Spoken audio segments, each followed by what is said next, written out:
My name's Jery, and I'm one of those kind of people that didn't realize how bad I needed a savior until in my last of my military days.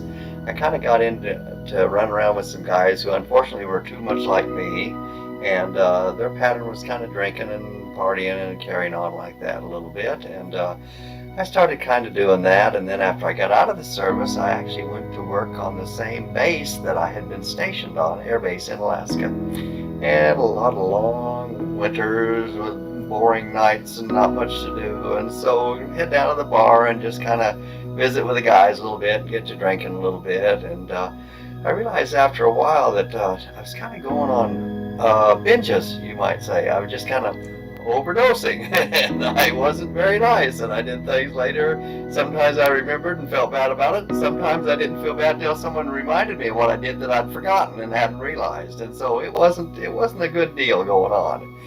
And it finally got bad enough where it wasn't just weekend binging anymore. I'd go about Wednesday night, and I'd go down to the bar and whoop it up, and wouldn't be worth much the next day, and everything was kind of going downhill, and I knew it was going downhill. And well, when I was a kid, my mom was a bartender and a truck stop waitress, and she had a lot of boyfriends, and she finally married a guy that was actually a prince, except when he was drinking, and then he was pretty gruesome, and sometimes he'd come home drunk and beat mom up, and I remember as a kid just being embarrassed because I didn't stand up for him. I was just afraid of him, when he was drinking. And I thought, well, I'm never going to do that when I grow up, and I realized I'm doing that. And I was also doing things that were a little bit like the kind of things he did, and it was just like, this isn't who I want to be, and I'm thinking, this is going to kill me. And I had a few close calls and a few incidents, and finally I thought, I got to do something. This is just out of hand. And I tried to stop, and I could usually stop for about 2 or 3 days. That was it. Then I was off on another binge. And so I moved into this place. I was building my own place up there in Alaska, and I was kind of getting moved in, and they were building this log church just down the road, and they were building with vertical logs, and that was kind of a curiosity to me. So I went down to visit with them, and they invited me to church. I thought, okay. And it dawned on me, I thought, well, okay, if Jesus can stop me from drinking, that's the only problem I got. I'll be fine. So I thought, I'll try this. So I went to the church, and they were actually having kind of a little, I guess, revival services or something like that anyhow, special services every night. And so I went, and they said, does anybody want to get saved? And I raised my hand, and so they had me go up, and they prayed with me and everything. So the next day I went by, and I said, is this all there is to it? Have I done it? Is this it? And I said, I can't tell any difference. And they didn't say, oh yeah, it was taken care of, here, the Bible says this and you did that, so it's done. They didn't do that. They just said, you just keep seeking the Lord. Well, about 2 weeks later, and I never had a Bible, so I went down to the chapel, and someone had, maybe it had to be a Bible in King James, and I couldn't read it. It was just like a different, I don't know,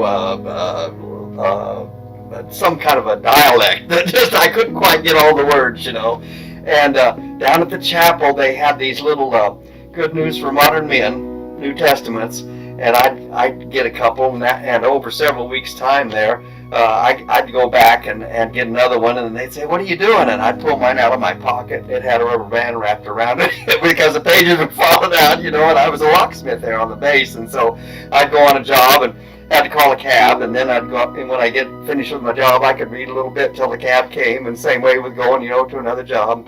So I was really reading the Word, and one night I was going home, and I thought, now this sounds stupid, I know, but I thought, well, he must be really real, because, the years are dated from about his birth, or about his time, and I saw, it was kind of like, you ever see a reflection in a window, downtown, you go walk by and you say, oh, there's a funny looking jerk. Well, oh, that's me. Well, it was one of those things. It was like I could see a reflection as I was driving the car at wintertime at night. So it got dark about 3 o'clock in the afternoon, driving home. And I thought I could see Christ on the cross for me. And all of a sudden, and I didn't realize this till years later when I went to Bible school, there was a guy, and I can't think of his name right now, but he was a pretty famous writer. And he talked about the burden of his heart rolling away. And it was Pilgrim's Progress, the writer of Pilgrim's Progress. And he talked about when he came to the cross, he said he felt the sins fall off and they rolled into this empty tomb there by the foot of the cross. But I remembered as I saw Jesus there, it was like I was underneath a car, trying to fix an exhaust system or something, and just hard to get under there. But if I could just get that tied up, I could get on home. And like someone jacked the car up. And it was the burden of my sins being removed. And the guys were working on that little church because this is all they had, They were still, just trying to get it together. They were using a tent like this, to have their meetings in. And I went by and told the guys, and you should have seen them. It was all like I just told them, hey, the war's over, or, hey, we just got our independence, or something, And they were running around whooping and yelling, and then I felt that same presence again. And all I could do was weep. All I could do was, and I forgot about that. When I realized that Jesus was real and he was revealing himself to me and that burden was gone, I was weeping so hard I had to pull off the road for a while before I could go on down to by my house. It was just, if we had blocks there, we were really out in the country, but probably about 2 blocks away was where the church was from my house. And I had to go by and tell the guys, and they were so excited about that. But I'm so glad they didn't say, oh, well, see, you did this in the Bible, so Jesus did this, so you're saying, I'm glad they didn't just give me a formula, and I was satisfied with that. But after that, I quit my drinking.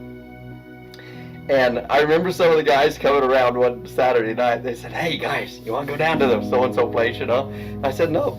They said, you really are. You really have quit drinking, aren't you? And they said, we never believed you'd last very long. We gave you a week. But I hadn't had a drink since. It was just the Lord making all the difference in the world.